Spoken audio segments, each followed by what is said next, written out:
It's time for Milberger's Gardening South Texas, live from Milberger's Landscaping and Nursery at 1604 in Bulverde Road. During the next 2 hours, our experts will help you with your gardening questions when you call 210-308-8867. That's 210-308-8867. Or come by Milberger's during the show and have your question answered in person. And now it's time for Milberger's Gardening South Texas on 9:30 a.m. The Answer. Good afternoon. Welcome, everybody, to Milberger's Gardening South Texas on 9:30 a.m. The Answer. Alex Escobar here with Dr. Calvin Finch and Mark Peterson. We'd love to hear from you. Phone lines are working. 210-308-8867. Now you're sure, huh? 210-308-8867. Oh, I'm positive. Yeah, Mark and I are getting the shakes up here. So if you're a gardener out there, give us a call to make sure we can verify that the phones are finally working. But, we had a great call from James yesterday. That was good. We'll be with lots of topics to talk about. With the article we talked about yesterday included the bugs, and the article and the discussions included the weeds and the tomatoes. Gosh, yeah, tomatoes are really producing a lot right now, along with everything in the vegetable garden. And the flowers are looking good. Oh, they absolutely. Queen butterflies are in most residential neighborhoods now, I think. Although we haven't seen any here at Milberger's. We haven't. What did we see this morning? We see a giant swallowtail, a nice big yellow one. Yeah, and then there have been some red admirals and some sulfurs. So, yeah, the certified butterfly garden is always the butterfly weed and the tropical milkweed is blooming in there. The two of our milkweeds. Mm-hmm. And speaking of, got a great selection here of tropical milkweed, and I think I can see the one. What's our favorite porterweed? Yeah. I see one plant. You see one flower in there. No, it looks like two or three, maybe. Yeah, it was two. I watched Susan yesterday, and she did reach around the tree and find another one. So you look for those white pots. Yeah, they're in the white ones there. So anyway, yeah, it's supposed to be the dwarf blue, and the flowers are very attractive. But we should, hopefully, we'll be getting some of the red dwarf too, because that's my favorite. Well, I was going to say, rumor has it, but I'm not holding my breath. I'm still holding my breath for my purslane, and not my purslane. My winter. Starts for the P. Oh, gosh, yeah, the ones that you can stack up. Yeah, I'm going purslane, portulaca. That's not it. That's moss rose. There's plenty of those out there. I know what you mean, Mark. If you with that royal blue color in the primula. There we go. Primula. Primula. Yeah.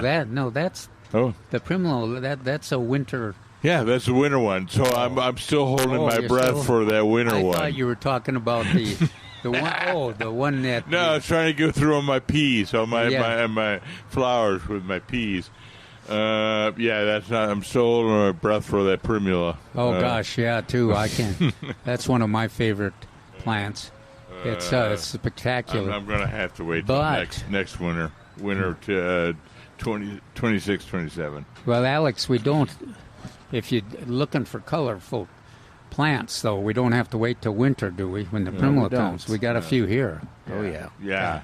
Gosh, the Ruellia, that dwarf Ruellia over there, the Mexican petunia, that's spectacular, and that it's purple. Well, what about your favorite over here? Well, I got my moss rose. Not moss rose. This right here. Well, the skull caps. I got both my pink and I have so many. Well, the skullcaps, it's one of your favorites, but it's also one of the hummingbirds' favorites. Yes. I like it because it's so durable, so consistent. Yeah, it may not be overwhelming with flowers, but they're very consistent. Yeah. But that does lead to something I said is during my videos, and within my videos, I go, oh, and this is one of my favorites, and this is one of my. And the videographer John, you know John, he goes, how many of these are your favorites, Mark? Well, they're all my favorites. Yeah, whatever is blooming or whatever is for sale at Milberger's. Yeah, well, that's a good one too. Yeah. What about? It's hard to say that those blue plumbagos over there are not one of your favorites. Yeah. No, they are one of my favorites. Yeah. In fact, I need to plant one in that I bought a few weeks ago. It's still in my container, so I got to move it up to the bigger pot. I know it's just been too hot. Well, not for the plant, not for the plumbagos. The plumbago for Mark, huh? No. The plumbago is getting a little shaky, so I need to move it over rather quickly. Well, and then there's a lot of the blues there, but there's also a good number of the whites in bloom too. So if you have been like that white plumbago, they are available here too. Yes, they're not on sale at this point, but they're not. But they are for sale. Yeah, yes, and they are very attractive. Now lots of those. Of our zinnias, lots of different colors. I know. I think the zinnias and the periwinkle, they're putting an outstanding show for us. Well, now, I think the periwinkles are still on sale, aren't they, the vincas? Yes, they are on sale. A 4-inch pot, regularly $179, on sale, 8 for $12.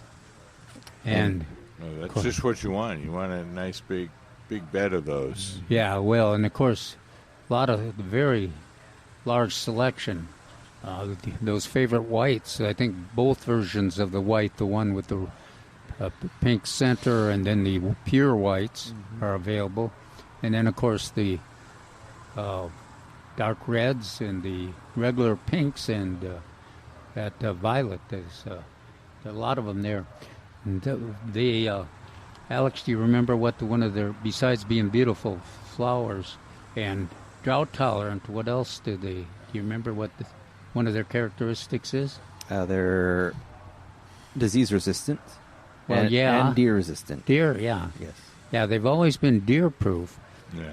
But they, I have to be careful when I say that. We'll get somebody call and say, not in my yard.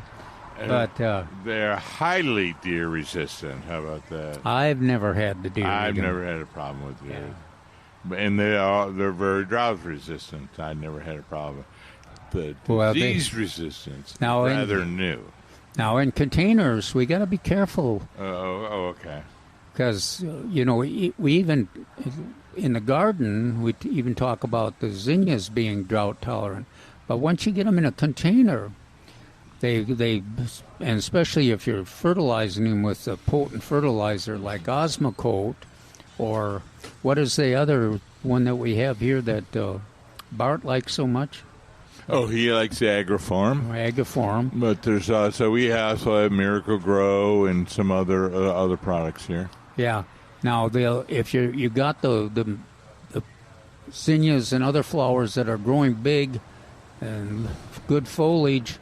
In containers, you do have to watch the water. Even if you get a half an inch of rain, when it's 99 degrees out, you may need to give them some supplemental watering because the reservoir is not huge, and especially when you got that big top full of blooms like that. So don't think that because the plants in your flower garden are doing well. The ones in the container, they need a special attention. We'll continue that. We do have a guest. Did you want to make a question? Yes. All right. We can speak. We can't hear you without. it helps us so we can hear. Or you can wait till the commercial. We still got no. I want her on the air. Yeah. But yeah, seems maybe other people have a situation. Yeah. He's just my partner. There you go. The boss, is that? All right. What do you have in your hand there? It's dead. Yeah. Okay. That's why I'm coming to ask. Yes. This is from a backyard. This is from the front yard. Okay. What is it? I don't know. I mean, they're tree branches. They look like old flowering something. They look like little. But they started growing and then they stopped and they started shriveling up. I didn't know if there was a soil amendment or we just need to think about replacing them. Well, they look like they're an oak variety. Is that possible? Are they a big tree? No, they're not big. Okay. They're newly planted. It's a new development, so it's whatever the development put in. I know. Let Mark look at that. Those builders. Are they shoe marks, Mark? Or yeah. How are you watering them? We have a sprinkler that goes off once a week, maybe. But if we get rain, I don't water. Oh, yeah. Okay. Right. Turn it on. So, yes, they are a red oak. Maybe not a red oak in this area. However, I must talk to you about your watering. Okay. For a newly planted tree, they need to be watered a lot more. It's about they're about 3 years old. They're about 3 years old? And they're only this tall? They're taller than me. Okay, all right, okay. So even the once a week with a sprinkler is not appropriate. Okay. So a hose or a soaker hose or even a container. Okay. Fill it with water, and then you at 3 years. 3 years. It's okay to water once a week, but you need to get deeply.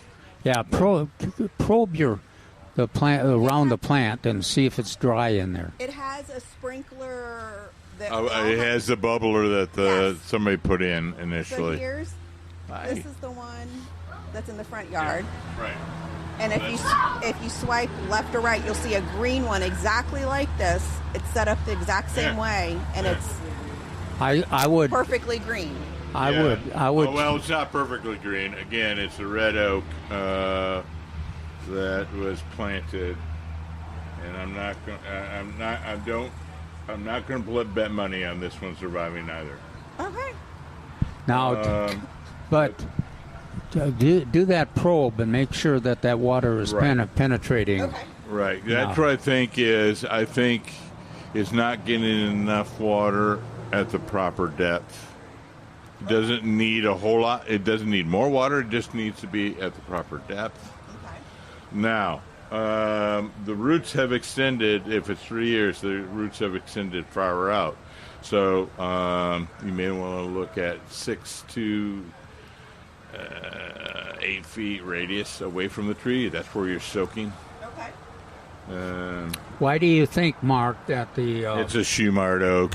Is it Shumard? I would think that it would probably, if it survived 3 years and then we had this wonderful rainfall, that it would have perked up. But another complication there is, as Mark said, a Shumard oak do not prosper in our alkaline soil. The odds are, I'm going to qualify it by saying it is a dice, a roll of the dice. Some of them do really well. Some of them turn a beautiful yellow color. Oh, it's gorgeous. What about your neighbors? They got the same kind of trees? You see that through the neighborhood. Yeah. Locks. I'm noticing You've seen a lot of them going or a lot of them turning, Yeah. It's why We just have the one in the front that's just beautiful. All right. So that one is the So, on that note, is what we'd like to do is make sure we have a little, a small amount of iron involved. Now we have a lovely. I put my Milberger's hat on. We have a lovely lawn and tree and shrub fertilizer, even flower fertilizer. It's 1959. Milberger's 1959, and just ask them in there. Or you can go with another product called High Yield Iron Plus, which is mostly iron but a little bit of nitrogen. So you can go with more nitrogen and a little bit of iron, or you can go more iron and a little bit of nitrogen. I probably would go for the High Yield Iron Plus. Okay, High Yield. I'm not as optimistic as Mark is on those shoe marks. On the trees, yeah. Yeah, that variety. I don't think so either. They have trouble with our soil. Right. And the fact that we got that moisture, that you've had 3 years history, we got that moisture and it's not responding, kind of reinforces me of thinking that it's a shoe mart and that it's reacting to our alkaline soil. Okay. And don't be overly optimistic. You can try the Iron Plus or. Okay. Did you have it in your store? Yeah. It's in the front. I asked one of the staff members to show you exactly because it's on one particular shelf. Okay. I'll go try. Well, Yeah, you try out, but Calvin is correct, and I say roll the dice. Well, the dice are loaded against. Okay. So if you like that, Texas red oak really does well. yeah. Yeah, and then there's a whole list of the white oaks, Mexican oak, Monterey oak. I would have done it Chinkapin oak, Monterey, not Monterey. I'm not supposed to say Monterey. Mexican live oak, and it's What about local. Mexican olive? You can. That would be a good one. That's not going to be a big tree though. That's more of an What do you ornamental. say? Mexican olive, wild olive. Oh gosh, Yeah. they're beautiful, but they're a little sensitive to the cold. Yeah. I've got them in my yard, We and get so cold here. they come back. Ladies and gentlemen, our listeners, that was a beautiful look of sarcasm. Have you ever grown an aqua in your neighborhood? Has anybody grown an aquas in their neighborhood? It's a native evergreen tree. No. I've never heard of it. Look in your text or in one of my articles or Mark's. Okay. But it's a native evergreen and has yellow berries that just Pink, light pink, whitish pink flowers in the spring, and then has this beautiful, lovely yellow berry. Okay, what's it called? it doesn't grow real fast, but if you got a small lot, I don't. Yeah, we do. Yeah. Oh, gosh, they fit perfect in there. I've got some of those. All right. Okay, I'm going to spell it out. ANACUA or QUA. And if you want to just get a view of them, the shade trees are back there at Milberger's here, and there's some of the anaquas there. You can kind of look at it before you and see if you like it. ANACUA or NAQUA. Okay. And just in case, I think it's on sale. Oh, no, it was. The shade trees were on sale. Are they still on sale? Yes, shade trees still are on sale. How much off? So either in a number 15 or a number 30, it's starting at $169.99 or $329.99. They're 15% off. Anyway. So Yes. before you make a decision, kind of look and see what's there. Sounds great. So Thank you so you're much, not man. the only one. There are thousands of homeowners across San Antonio going the same thing. Why is this beautiful tree dying? Well, it turned yellow and roll up. Well, a lot of times they were, one, wrong selection, two, planted incorrectly, and then three, watered in to get established incorrectly. But it wasn't necessarily homeowners. They just didn't know, or the builder didn't leave the proper instructions. So, Thank you very much. Thank you, man. Appreciate Thank it. you. Look at it as an opportunity. Thank you. All right, thank you. All right, we're going to take a quick break. Give us a call at 210-308-8867. We're going to be right back with Milberger's Gardening South Texas on 9:30 a.m. The Answer.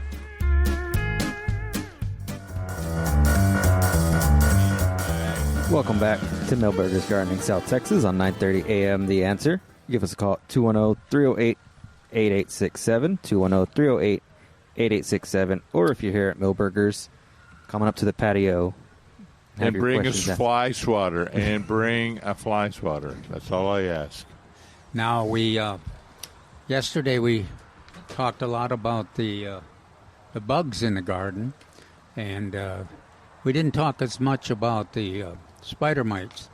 And the spider mites are pretty important now, especially when the tomatoes are so loaded with fruit and the foliage. And this is the month that we expect you to harvest all the fruit and then to pull the plants. And of course, there's some of the gardeners out there are shivering and say, "Why should we bother? They're still producing. They got green fruit on there." And we have to admit, we have not had a lot of spider mite action. Unless, if you've got spider mite action, let us know. Because that's one of the reasons why we usually pull them at the end of June, is because they get infested with spider mites. And then you are stuck with this. You don't want the spider mites lingering if you're going to try to grow a new crop in the fall. And then we'll try to plant some new tomato plants in the end of July or the 1st of August. But in the meantime, you pick everything you can, harvest everything you can, and then if you got spider mites on it, you don't want to put it in your compost pile.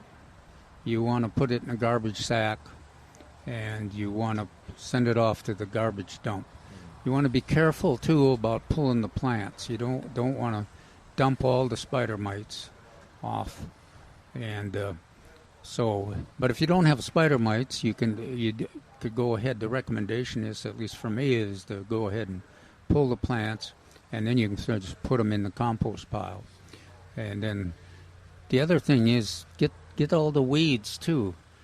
There are a few weeds out there. That's a lot of people forget that. They clean the garden proper, but they don't clear around the garden. Yeah, because the spider mites are lingering there. Yeah, a lot of pests linger outside, the suburbs, if you will.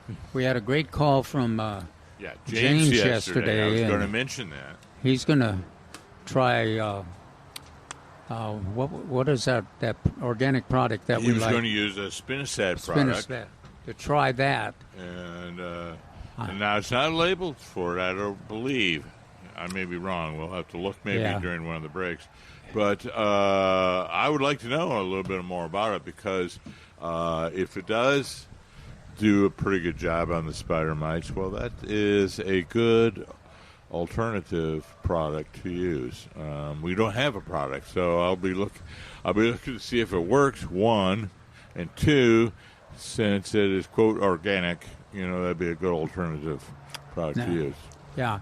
Now, one of the things I recommend in the article is that if you had trouble with spider mites this year or in the past years, and you've cleaned up, you've pulled the weeds, and you cleaned up the old plants, when you plant the new ones, go ahead and spray one of the seaweed extracts. Now, it doesn't guarantee that you won't get spider mites, but it is fairly effective in reducing the reproduction rate.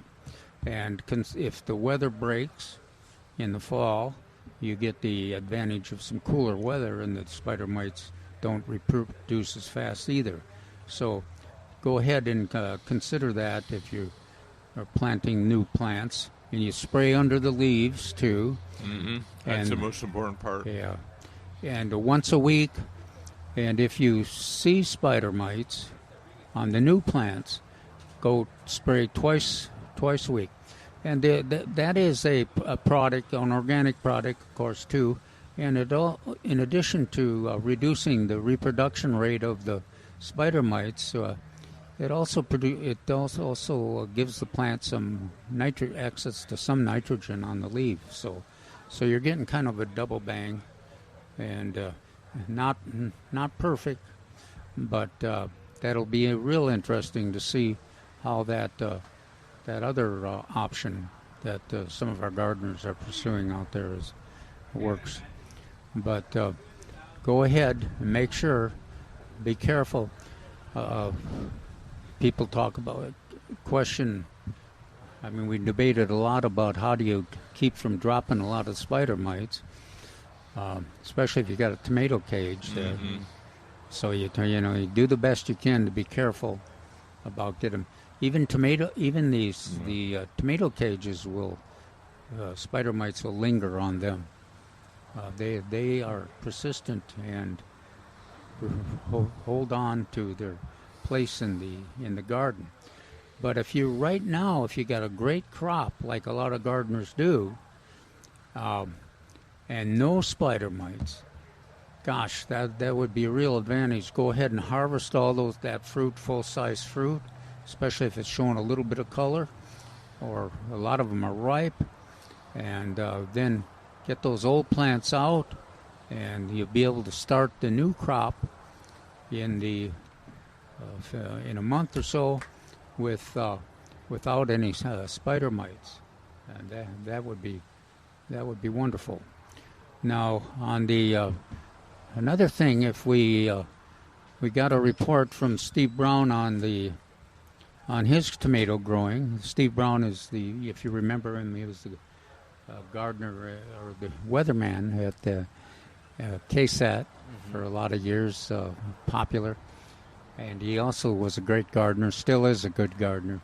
He gave us a report, and his report was that on the rodeo tomato, that his pole big was not his favorite rodeo tomato. He said his celebrities and his tycoons and some of those that he's had a history with in the past. Thunderbird was one he really mentioned that he really likes.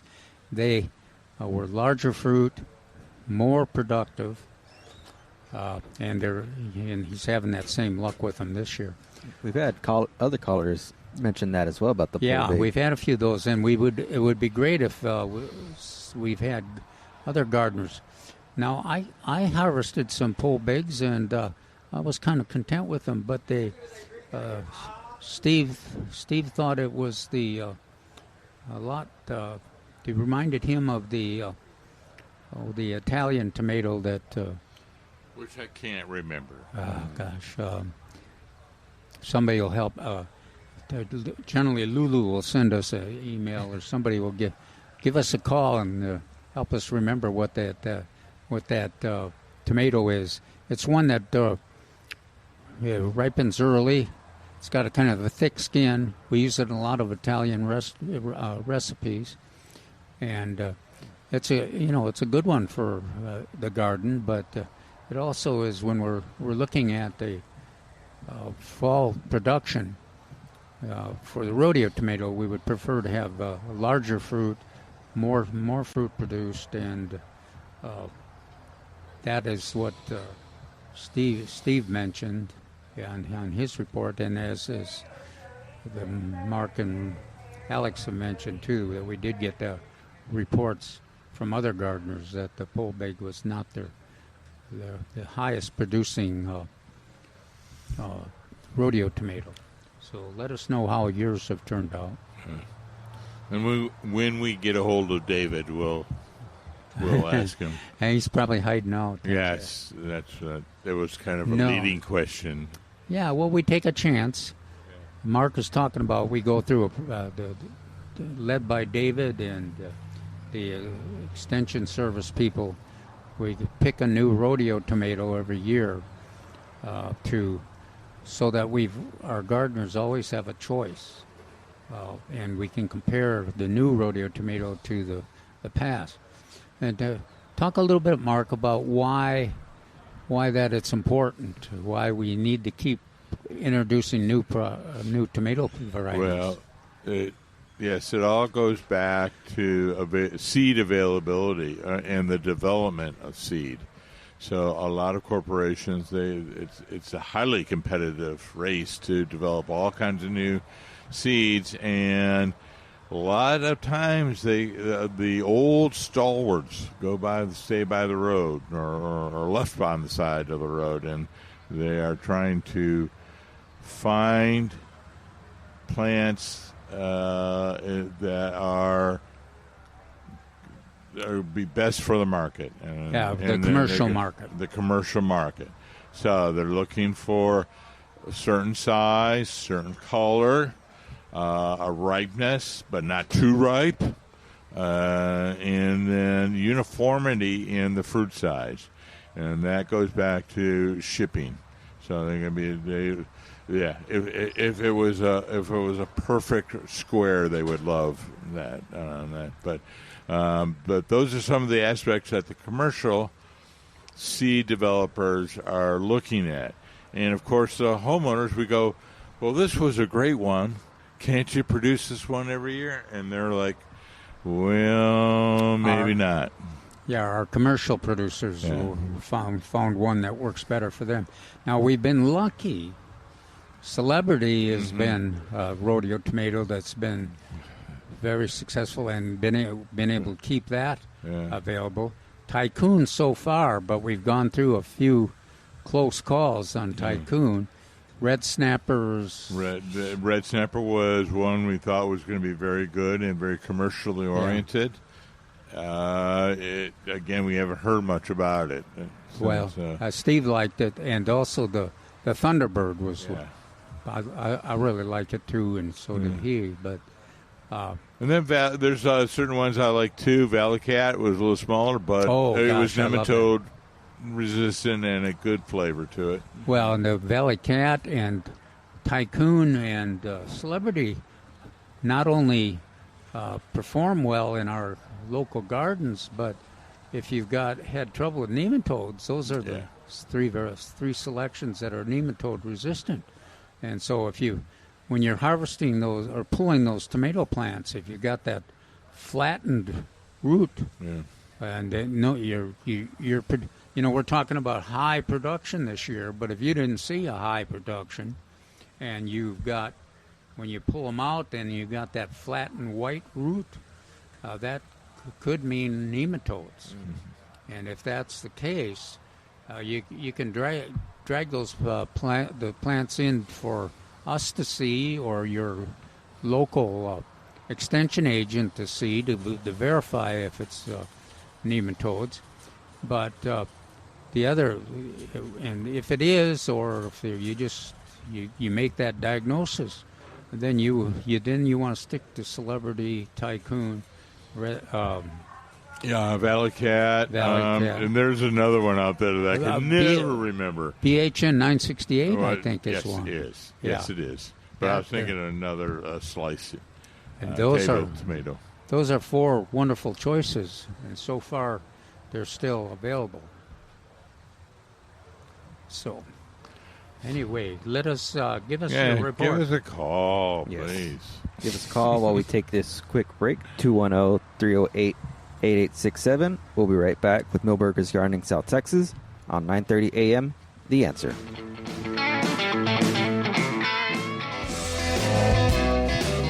Welcome back to Milberger's Gardening South Texas on 9:30 a.m. The Answer.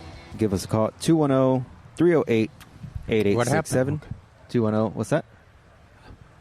Can you hear? Okay. I can hear you. Okay, now. Now, can you hear me? Yes. All right. But yes, give us a call. 210-308-8867.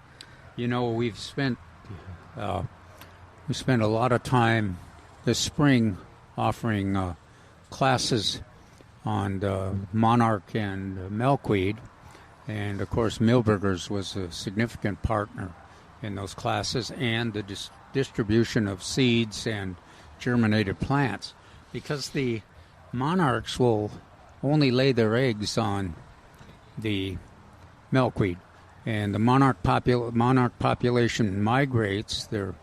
They won't be back here into San Antonio until in September. But right now we mentioned that the cousins, the queen butterflies, they also lay their eggs on the milkweeds. And we've had about 1,000 people, over 1,000 people attend the classes and plant the seed and the transplants.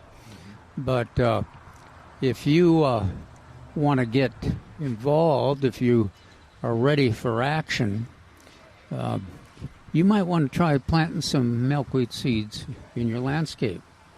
And if your favorite nursery, here at Milberger's, we got some of the seeds in the rack. Some of them in the racks, yeah. But if you don't have as many seeds as you want, or as the high variety that you want, well, of course, we have the certified butterfly garden here, and as I mentioned, both the butterfly weed and the tropical milkweed are blooming in there. Plus, we have the tropical milkweed plants for sale. But you can also get some seed, a lot of different seeds from some of our wholesale, some of our internet suppliers.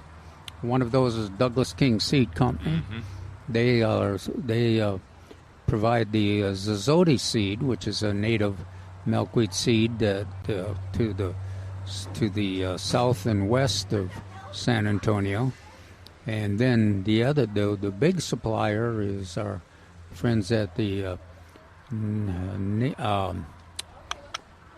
help me, Mark. Can you? Well, we got two. We got two more. Wild Seed up in Junction has some, but our main one that we like is Native American Seed over in Junction. That's right, and they have a good selection. They've got lots of information about successful seed production too. How to stratify the seed, and you got 6 different native seeds and different varieties that are available. I haven't checked and see what the latest one, but they've always had more than anyone else. Yeah. So a good supply from surrounding areas. That's right. So you got there's at least 7 or 8 native milkweeds for the Central Texas and South Texas area, and we'll probably in the future be offering some more classes because Milberger's, the Master Gardeners, Gardening Volunteers of South Texas, Master Naturalists, Dream Hill Estates Education Resource Center, all have been great partners in providing the information and the seeds and the plants. But you can do it on your own too. Really get one of the, go to the website of one of those suppliers, especially the Native American Seed Company, and they have great descriptions and photos of the various milkweed varieties, and they talk about how it's best to grow them. And then you'll get them planted. It takes a couple years to get them producing by seed, but it's worth the effort, and you'll get not only access to helping the monarchs survive, but then in the summertime you'll get the queen butterflies that look a lot like monarchs, but they don't migrate. They just hang around here, and they're probably in your landscape right now if you got a lot of flowers, nectar, but they'll really appreciate you if you have some milkweed out there. So. A little bit goes a long way. But don't forget the pollinator plants as well. Huh? But don't forget the pollinator plants as well. That's true. Why don't you list some of those? We're on the radio. We have a young listener who's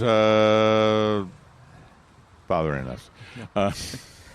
So anyway, the number one would be Mistflower.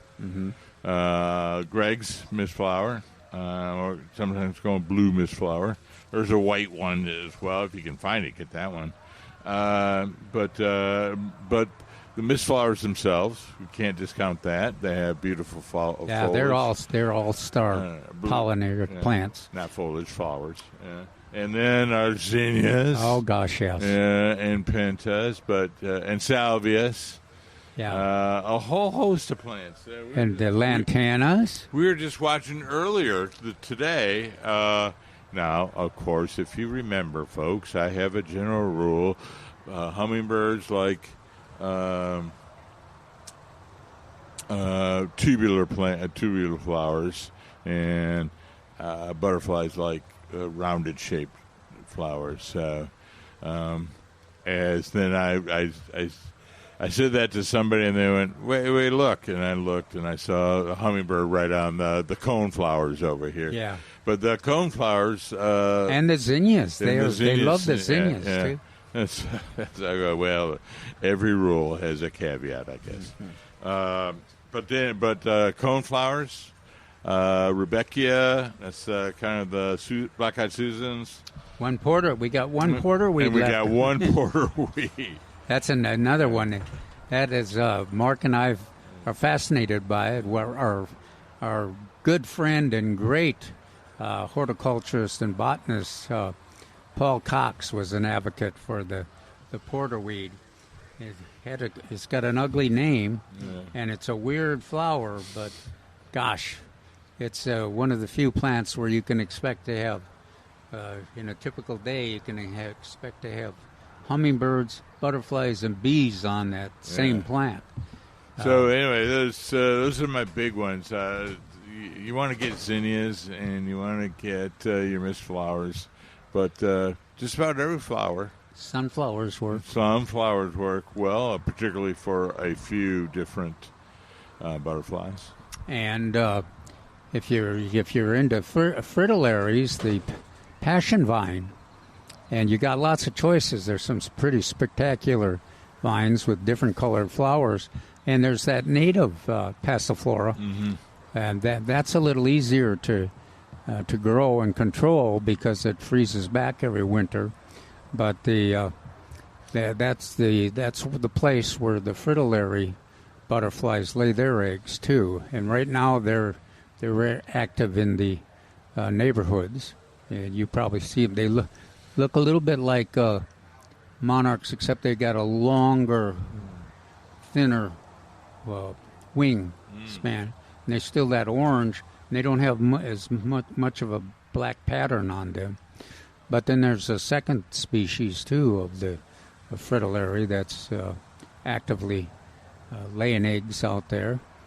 And the queen you'll see on, if you got tropical milkweed or if you got any of the native milkweeds, you'll certainly see the queen on there, or any of those plants that Mark talked about, nectar plants. They'll find them. I turned around and I forgot to mention lantanas. We got a wide selection of lantanas here, and lantana is a butterfly plant. Gosh, and we were talking a little bit earlier, Mark, about how spectacular they look in full sun in the landscape. In my neighborhood, they're along the roadside, against the rock walls, and a lot of neighbors have planted alternate colors. They planted the native, and then the one of the exotics with a different colored, and then of course we've got the yellow flowers, the lantanas here too. That they grow a little lower and spread out. So you got lots of choices on lantanas, and they are blooming now in full sun. They're a plant that can put up with. I don't think we've ever had anybody come in with a established lantana being fading or wilting in the drought, have we? No. Every so often, it almost seems like every 10 years or so, they get attacked by lace bugs in August. And especially especially the yellow one, the new gold lantana. Yeah. And I haven't seen it for a few years now, but that's the only The only other problem is the pest that walks on two legs, and they tend to overwater the lantana. And in a place that should not be overwatered. Okay. They also are a plant that the deer do not eat. I don't think I've ever seen a deer eating lantana. Now they got some of the selections have the like the native produces some berries sometimes. Mm-hmm. Yeah, a little blackberry. They don't last long. They don't last long. The birds suck them up. The birds find them. I'm trying to find a relation of what they look like, but it's just a little black, little shriveled up thing. It looks like a currant, or not even that size. They're tiny. And that's how it spreads. It spreads by the birds. We had a gardener. I thought, Mark, you or I that would remember what that Italian tomato was. But thank you. Yes, I see it in the store. What is it? Roma. Okay, Roma. Well, I was thinking of a different one that was actually a specialized Roma. But yeah, Roma is the one that has a unique shape and it's kind of it's a thicker skin. Yeah, bigger than that's what it's known for. It's a cooking tomato, and bigger than a pear, but smaller than these large slicing table tomatoes we talk about. So, lots of action here at Milberger's in terms of all the blooms. Now, if you're looking for something in the shade, a huge selection of begonias, different colors, and caladiums, a foliage plant with the silver and the reddish, and then the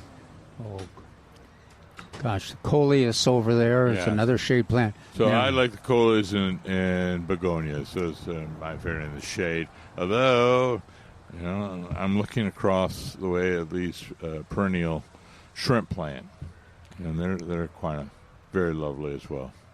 That's right. The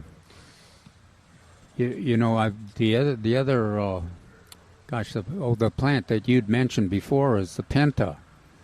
That I had a gardener. I've been talking about if you want them to bloom best, they're a shade-loving plant. But if you want them to bloom best, it's give them plant them in a spot where they'll get 1 to 2 hours of sun.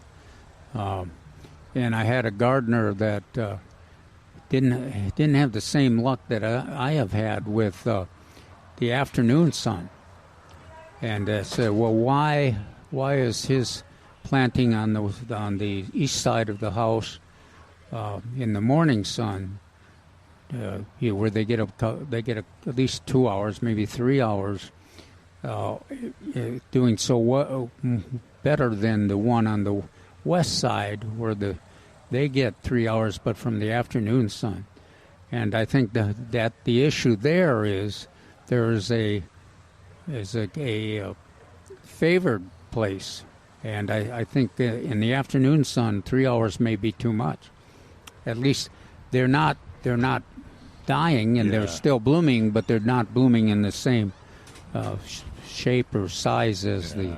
If I was a plant, I would like the 2 to 3 hours of the morning sun, and not the 2 to 3 hours in the afternoon. I would be one that would favor full shade.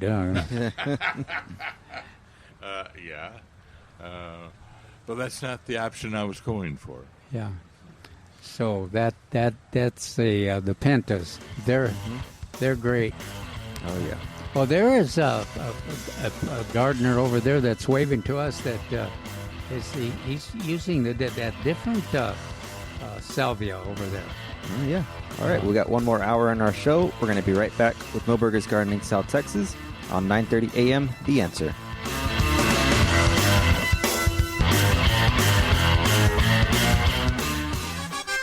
We're back with Milberger's Gardening South Texas, live from Milberger's Landscaping and Nursery at 1604 in Bulverde Road. Come out to visit or call us at 210-308-8867. That's 210-308-8867. And now back to Milberger's Gardening South Texas on 9:30 a.m. The Answer.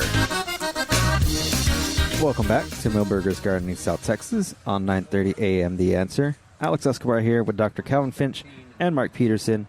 We love to hear from you. We got one more hour on our show. Give us a call, 210-308-8867, 210-308-8867. We mentioned some of the sales that we're having here at Milberger's, but let's go through some more. We have caladiums, which we briefly mentioned. Lovely shade plant. Quart regularly $8.99, on sale for $6.44. We also have Southern Wax Myrtle, and a number 15 regularly $149.99, on sale 30% off. We have Vitex, also known as Texas Lilac, and a number 3 regularly $34.99, now 30% off. We have our favorite, the pink and purple skull caps, and a number 1 regularly $9.99, on sale $6.88. Bougainvilleas, all sizes of the bougainvilleas, now 25% off. As we mentioned before, the shade trees in a number 15 and number 30, starting at $169.99 up to $329.99. They are on sale 15% off. We also have double red and single red knockout and drift roses on sale. In a number 3, regularly $34.99, on sale $24.88. And our last item we have is interior plants, so that includes varieties such as monsteras, bromeliads, ferns, and more, starting at $4.99, on sale 15% off.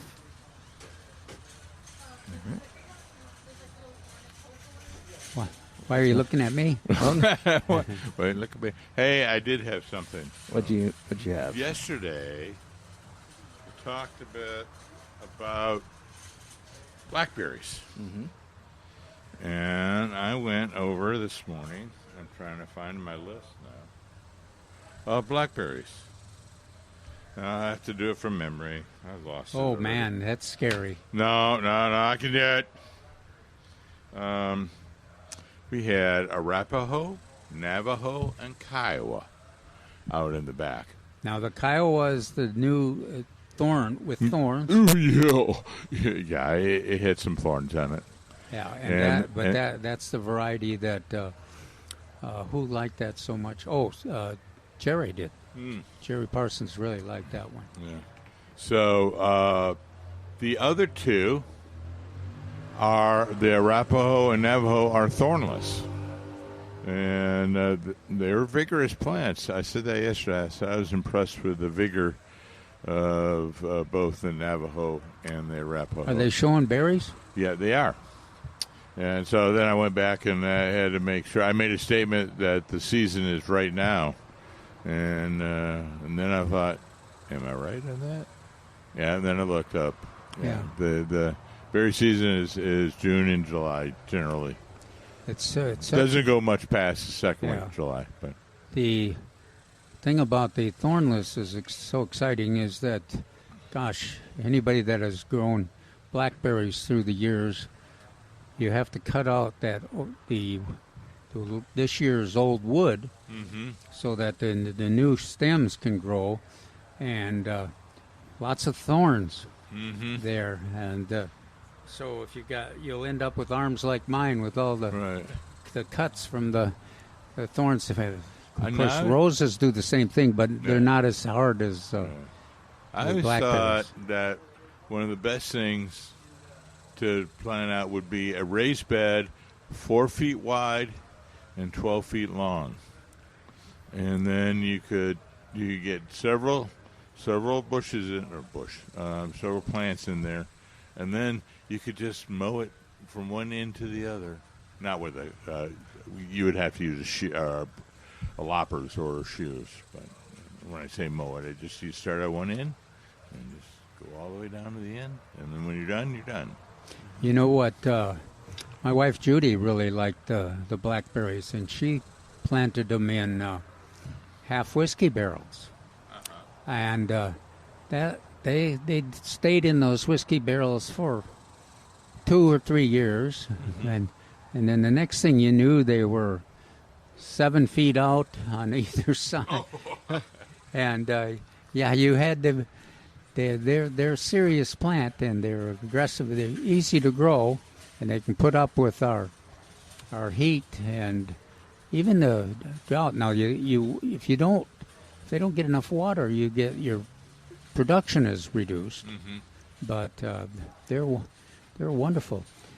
A lot of folks that move into the area say, "Why don't we grow the raspberries here?" Yeah. They don't. The raspberries are not much interested in this climate. Yeah, I was going to say, because you can't. Yeah, the blackberries a little more tart. But that Kiowa that Mark mentioned is, Brazos has been the one that we've used for years and years and years. It's a very productive and consistent producer, capable of putting up with the pests. But the Kiowa has a sweeter fruit. Right. So if you've kind of hesitated with blackberries, you're used to raspberries and would like to have something that's a little sweeter, try that Kiowa. And then also, I don't know how sweet those thornless are. No, I don't either. Thornless in the past, as a general rule, and like everyone knows, my rules always have caveats, but they tend to be a little blander. So not tart, not sweet, just right there. And the problem I had, a little bit above, but not much above it. Now this was 20 years ago, and I don't remember even which thornless it was. But the problem I had with thornless was that they were later producers, and so they got kind of caught up in the hot weather, and every year they would be less productive and less productive, and then they're later in the season, so it really was tough to give them much space in the garden, and it certainly wasn't possible to count on them for producing as much as like fruit as the Brazos did. Brazos produces fruit and every single year, even though it's tough to manage with the thorns and there. Now, one of the things that the blackberries do have problems with is, which is we talked a lot about yesterday, was our leaf-footed bugs, the hand stink bugs. They love those berries just like they love the tomatoes and peaches. So if you don't spray your peaches with malathion, you'll end up with leaf-footed bugs on there and problems. We don't generally spray the tomatoes with malathion, but this year especially those leaf-footed bugs have showed up. And I haven't noticed on mine, I've got a lot of leaf-footed bugs, but I haven't noticed that the fruit translates the taste of them as like the blackberries do. With the stink bugs and the black-footed bug, the leaf-footed bugs, what they do. Mark does a good job of describing this process, how they get their nutrients from the berries and the fruits that they infest. But they also leave a lingering fragrance and taste behind. Mark, you want to get us... They insert their proboscis into it and inject some digestive materials, and that liquefies all the juices, and then they suck it up. But they do their own harvesting. Yeah. But Calvin's right. Some of those digestive juices that are left in the fruit, and they don't taste very good. One of the things that we talked about. Well, we talked about a couple of procedures or techniques to deal with the leaf-footed bugs. I mentioned if you do on the peaches, you need to do an insecticide every week after the blooms fall, petals fall off the blooms, and you want to do a fungicide and an insecticide. And if you use something like malathion, the leaf-footed bugs are not a problem. If you don't do that, you probably got them right now in the stink bugs, and you got damage from them on your peaches. But the tomatoes are loaded with a lot of the gardens, if they're like mine, are loaded with the leaf-footed bugs and stink bugs.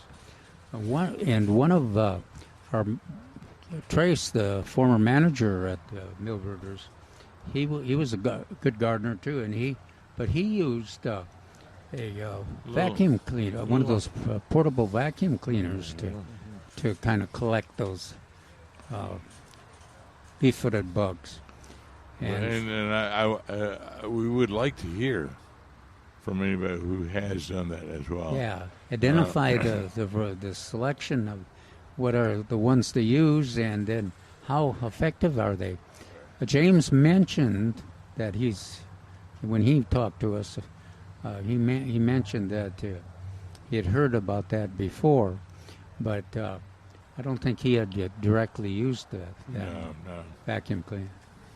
But those portable hand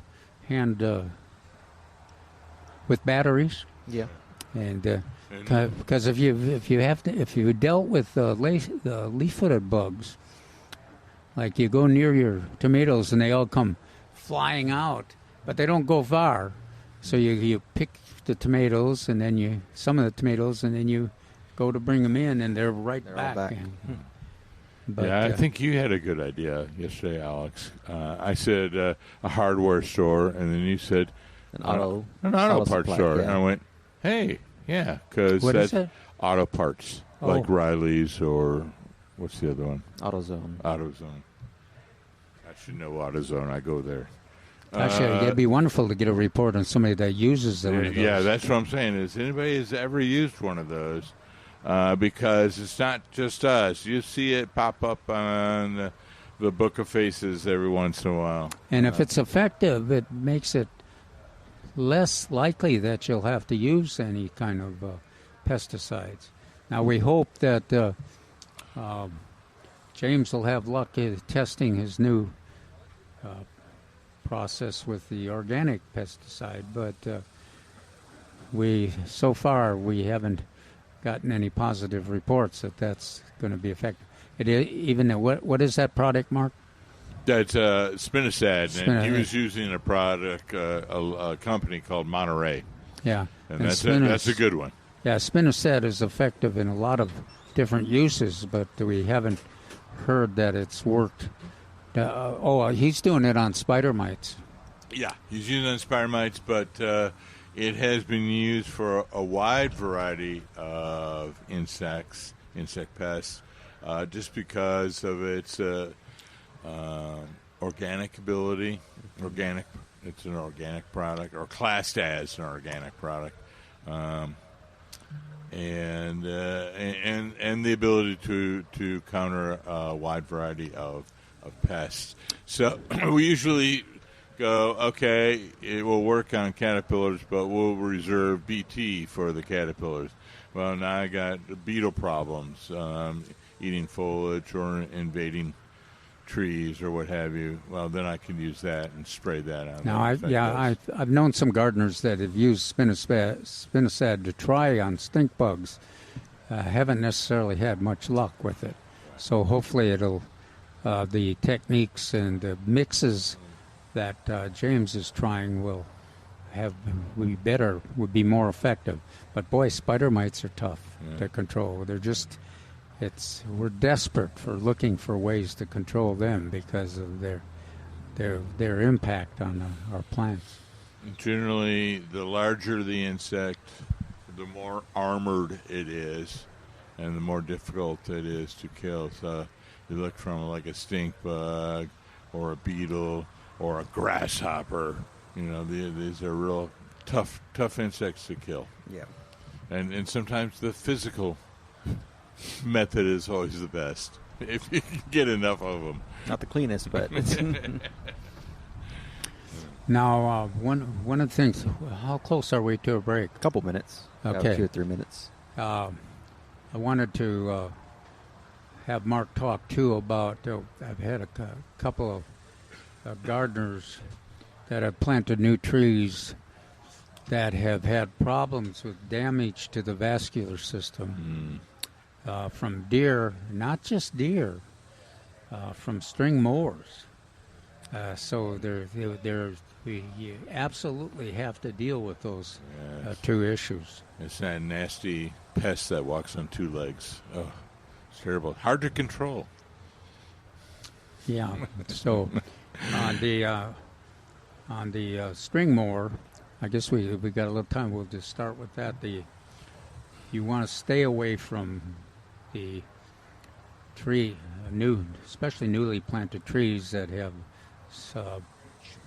shiny, smooth bark. Mm-hmm. Yeah, the thinner the bark, the more susceptible they are going to be to the line trimmers,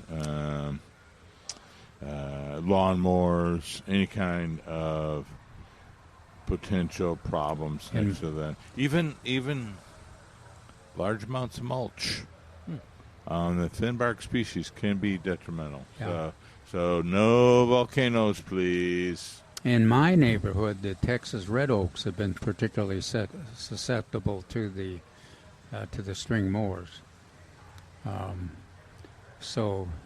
But all trees, especially the newly planted trees, will get that layer there where the vascular system around the bark that gets broken, and then you don't have that communication of moisture and nutrients from the roots to the top of the tree. Yeah, and that's the most important thing people need to remember.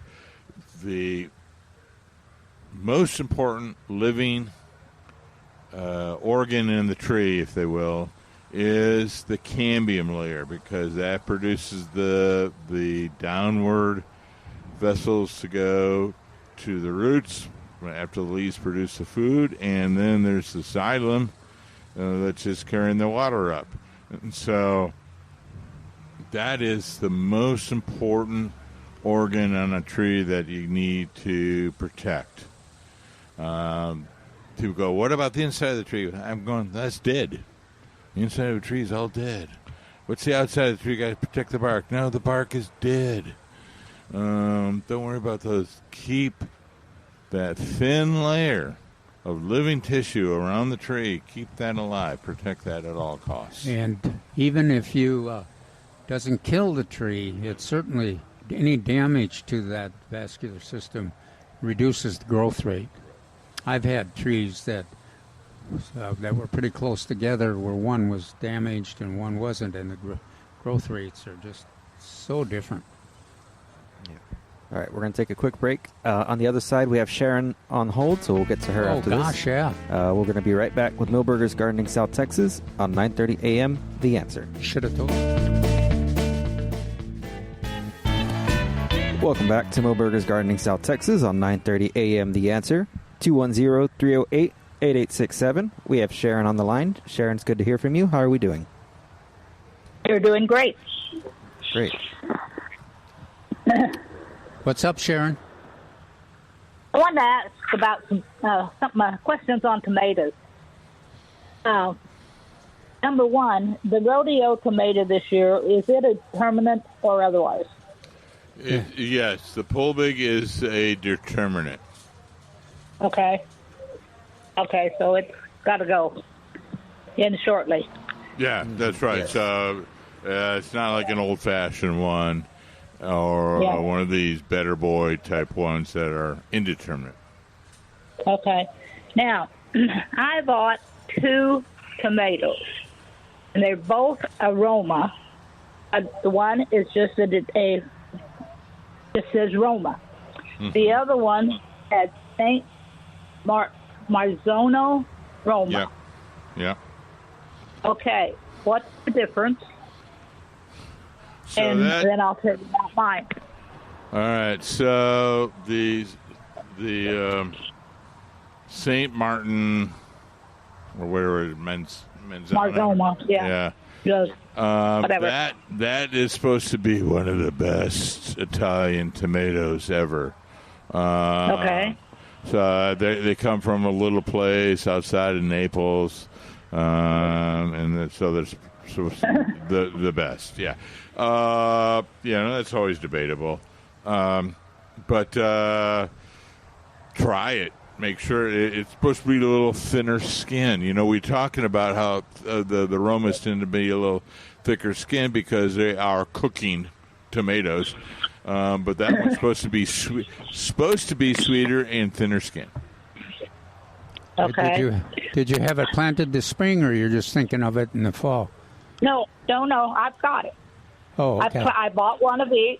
They're in a raised bed, for my height. On each end of the long pot. The Roma. So, what was the other one? Just a regular Roma. Okay. I had a regular Roma and the Marzona Roma. The regular Roma got about 3 foot tall, and the other one got about 5 foot tall. Grew twice as fast. The foliage is much heavier on the Marzoma. My regular Roma started producing much earlier and has produced quite well. I've been real happy with it. The Marzoma just started producing probably a month later, but now it is loaded with baby tomatoes, but every baby tomato has blossom end rot. When they're about not even an inch long, they all have blossom end rot. Why? Is it a disease, or is it an insect hit, or? No, she's saying it's blossom end rot, and blossom end rot usually associated with calcium or magnesium or inconsistent water. And the weather, and that's one of the reasons why the determinate work better usually. Well, but I want to know about these two tomatoes.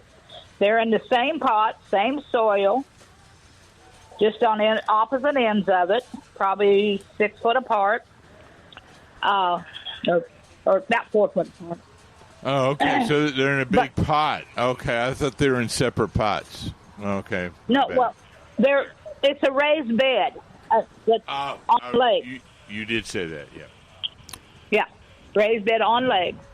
Grew beautiful. Both of them, but the regular Roma has produced wonderfully, and it's still producing. The other one is just beginning to really produce, and it's loaded. But every tomato that comes up by the inch long, it's got a black end on it.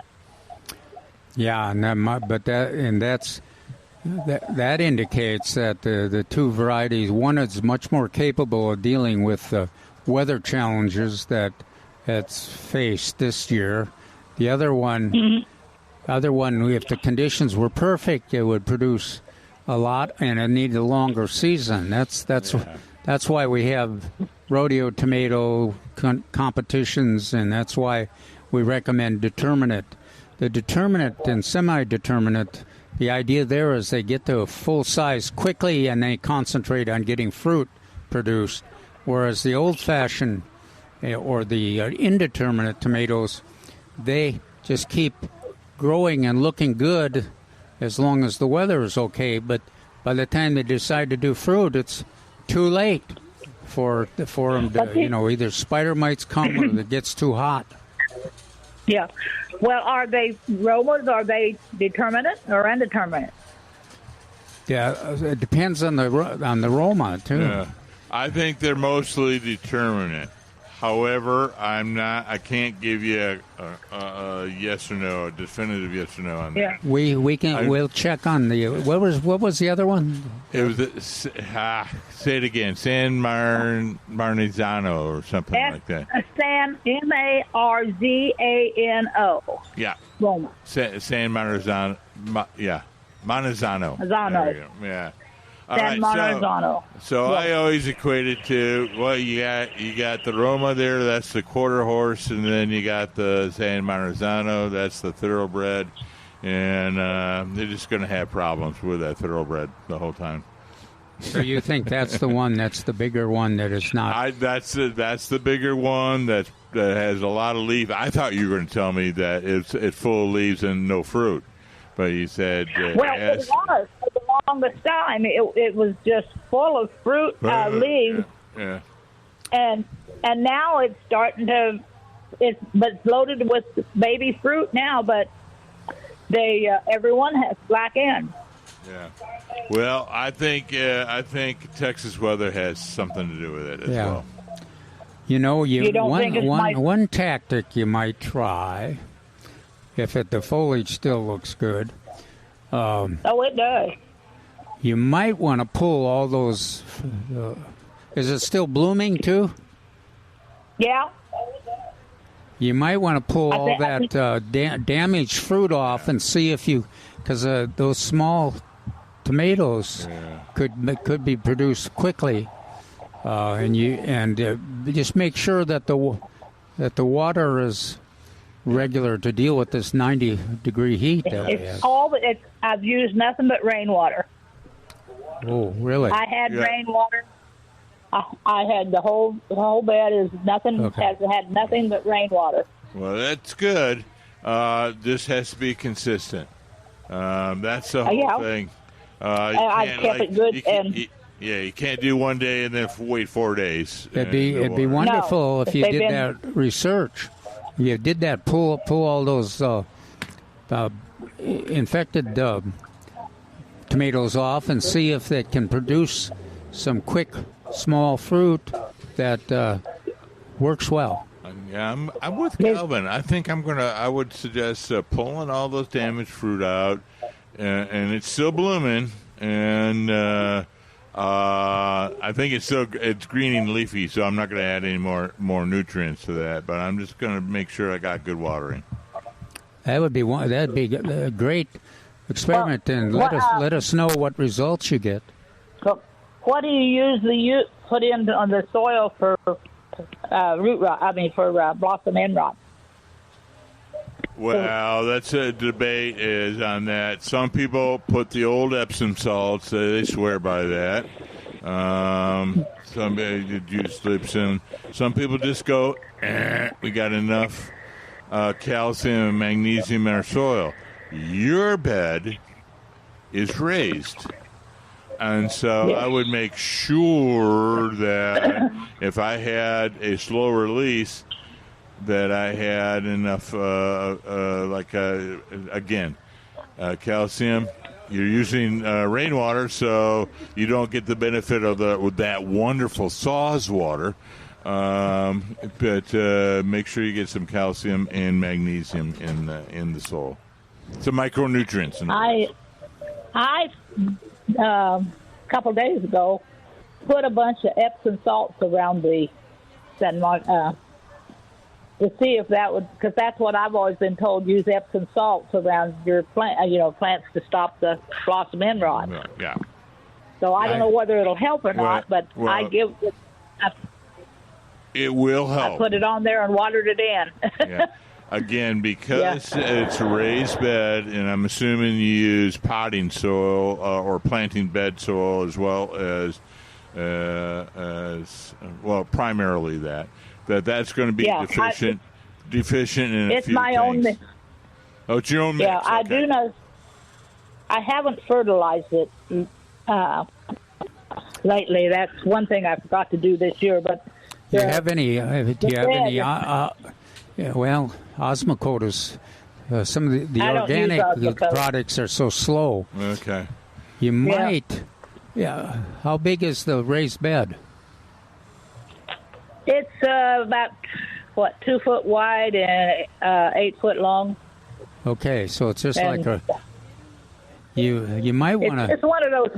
It's a metal raised bed. Yeah. So I would use since you're favoring those types of products, use the Medina Has to Grow. And then I have that. You have that? Okay, good. Yeah, use that quick. And then again, I think eventually your Epsom salts would benefit, but it'll take time to break down. So a few days ago, it's not. Okay. You're going to have to wait on that. But the key is pull off all those. Yeah, I think just to have that tree, have that plant restart. It looks like a tree. It's big. Have the restart button on that, and I think one way to do that is pull it off on that. Good luck. Yeah. Thanks. Okay. We're looking forward to your report. I did like the rodeo. I had the rodeo tomato this year, and I had pretty good luck with it and liked it. Okay. It was good. Well, good. That's good. That was the only big tomato I had. I've enjoyed it. Yes. I had a good production on my one plant. Cool. That's amazing. Of course, your favorite seems to be Roma type tomatoes, so that that pole big kind of fit that pattern, maybe. This is the first time I've ever grown Romas.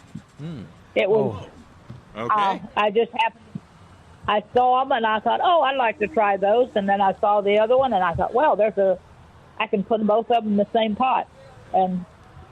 Well, that's a good one. That's a good one to choose. Those two that you've got, because that the other one is supposed to be one of the premier Roma tomatoes. So that's good to see how that one works out. Well, it wasn't too premier for me so far. But I can't say. But it's got very pretty foliage. Yeah. Gorgeous. I mean, and it's twice as tall as the little Roma, and it grew fast, real fast. All right. I always prefer the plants that produce fruit. Oh, yeah. All right, thanks. Yeah, me Thank too. you, Sharon. Thank you. All right, You're thank you. 210-308-8867. We have Robert on the line. Robert, how are we doing? We have Robert. Oh, okay. What's up, Robert? Good afternoon, gentlemen. How are you doing? Good. Quick question. Dr. Parsons always used to comment that the spring young grackles are what attacked citrus and peck the citrus. So this year, I individually bagged with the appropriate fruit bags every citrus on any citrus tree I have.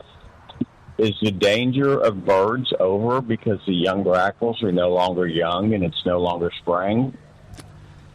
That's probably true. I've never, but I remember. But we went through quite a process. I was trying to remember what damage they caused, but we kind of debated whether the grackles caused the damage. And while we were sitting here doing the radio show, and we had these citrus in front of us, they showed up and actually showed us the process. Yeah. I know there's a problem with the young ones. I call them the boisterous teenagers is what I call them. I've got trees full of limes, and I haven't had any trouble with the grackles. So I think you're... Well, I had some early on. I had a few, and once they hit, I went ahead and bagged them individually, and that seemed to have solved the problem. But I didn't know if I should just leave the bags on. They grow. It doesn't inhibit growth any. Especially the grapefruits are getting pretty large. So which kind of grapefruit? I would hate to. Well, I think they're the Rio Red. Okay, cool. I have a couple varieties. I don't remember which one's which. I'm growing some in pots and some in the ground. Do you have any Bloom Sweet? All right. Well, no, I have not. Okay. Yeah, but that Rio Red is a good one, too. Yeah, they're new. I've lost citrus, so I'm just getting around this past year to replacing it. Yeah. So. Yeah, gosh, I can't believe you're so ambitious to cover every one of those pieces of fruit on your trees. it will be well. It's kind of like canning and making pickles and canning tomatoes and salsa. It's all a pain in the butt when you're doing it, but 6 months from now, it's always well worth it. All right. Good philosophy. So, all right. I'll keep you all posted. Have a great weekend. Glad you got your phones back. Thank you, Robert. Yeah, appreciate we do it. Thank too. you. All righty. We're going to take one last break. We have Karen on hold. We'll get to her after this break. We'll be right back with Milberger's Gardening South Texas on 9:30 a.m. The Answer.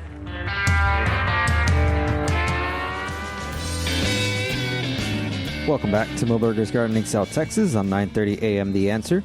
210-308-8867. We have Karen on the line. Karen, thank you for holding. How are we doing? Hi, good. Thank you. I appreciate your advice on something. Okay. Hi there. Sounds good. Hi. Thank. We have a beautiful St. Medina. Quickly. That's why in the long run, you usually, by this kind of weather we've had, you get no growth damaged, or they're remnant from the winter, and they have with limited growth, and so it takes them a while to catch up. And there's not a good organic solution to this. Some people, what can I use an organic product? I said, there's really nothing. Use your Iron Plus. On that. And the reason is that those organic fertilizers can be great, but they're slow. Yeah. And the process of buffering for the iron, some people may know chelation or chelation. I call it chelation.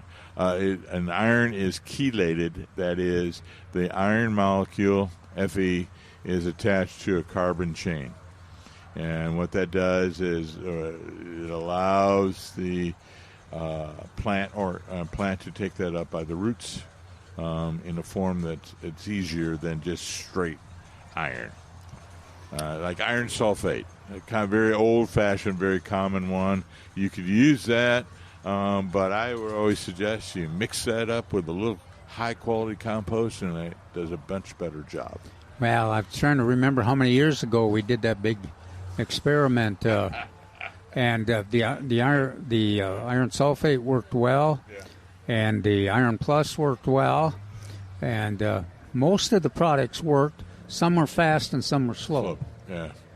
So that's what, during my training, I do a couple of chapters for the arborists, young arborists, so they can be certified. And I said one of the best things is taking copperas, which is iron sulfate, the old-fashioned name for iron sulfate, and you mix it up in an old peach container, what is that? Peach basket, and another one with wooden slats, and you mix it with some high quality compost, and you sprinkle it down a little bit, and then you wait overnight, and you just have chelated iron. And don't forget to keep mowing, and hopefully you're mowing your St. Augustine grass about 3.5 inches tall or so. 3.5 feet? Yeah, okay. But of course we generally don't see that symptom on Bermuda grass or no. Even zoysia. But yeah, that's why when Karen said an older lawn of St. Augustine, I'm going aha. Yeah, that's a very common problem. So everybody out there who has St. Augustine that's much more mature, that's time to... I'm kind of happy that it's the problem we have, because it indicates we got enough rain to get some growth. Yeah, exactly. I don't think we had much of that problem in past years if we didn't, unless you were able to keep your lawn well watered. Well, some people will see the yellow and then start adding water, literally dumping the water on.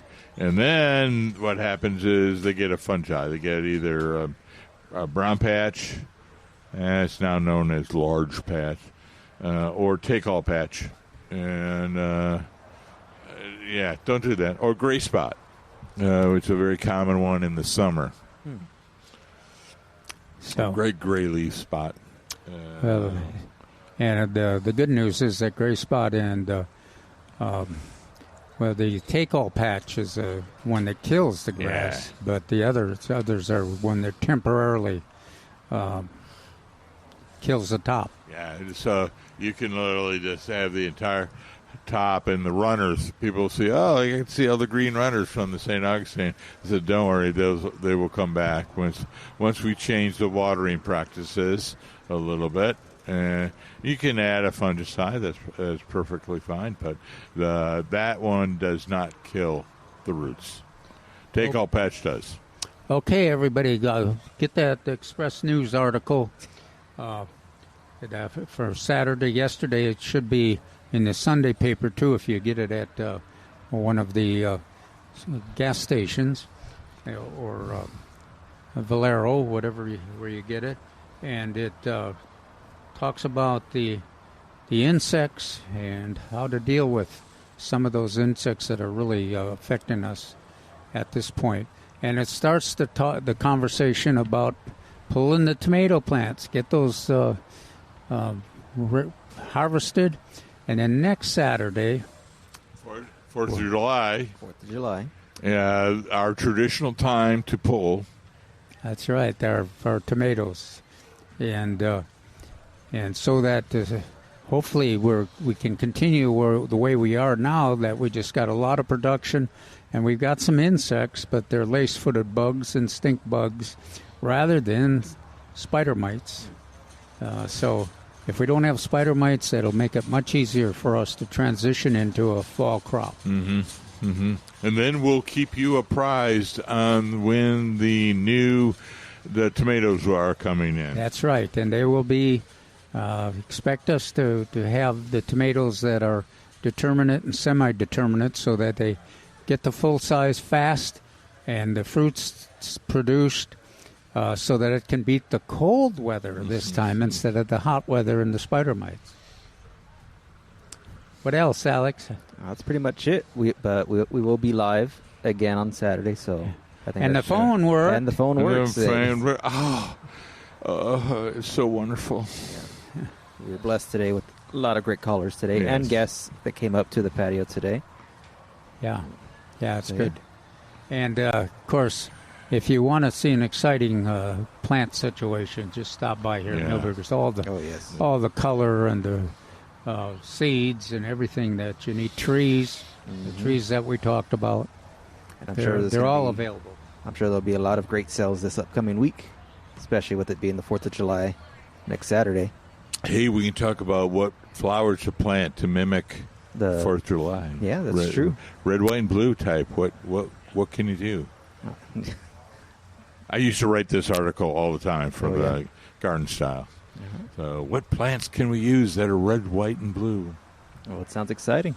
Well, we want to thank everybody for listening to Milberger's Gardening South Texas on 9:30 a.m. The Answer. Alex Escobar, with Dr. Calvin Finch, and Mark Peterson. We hope you have a great week. We will see you next Saturday.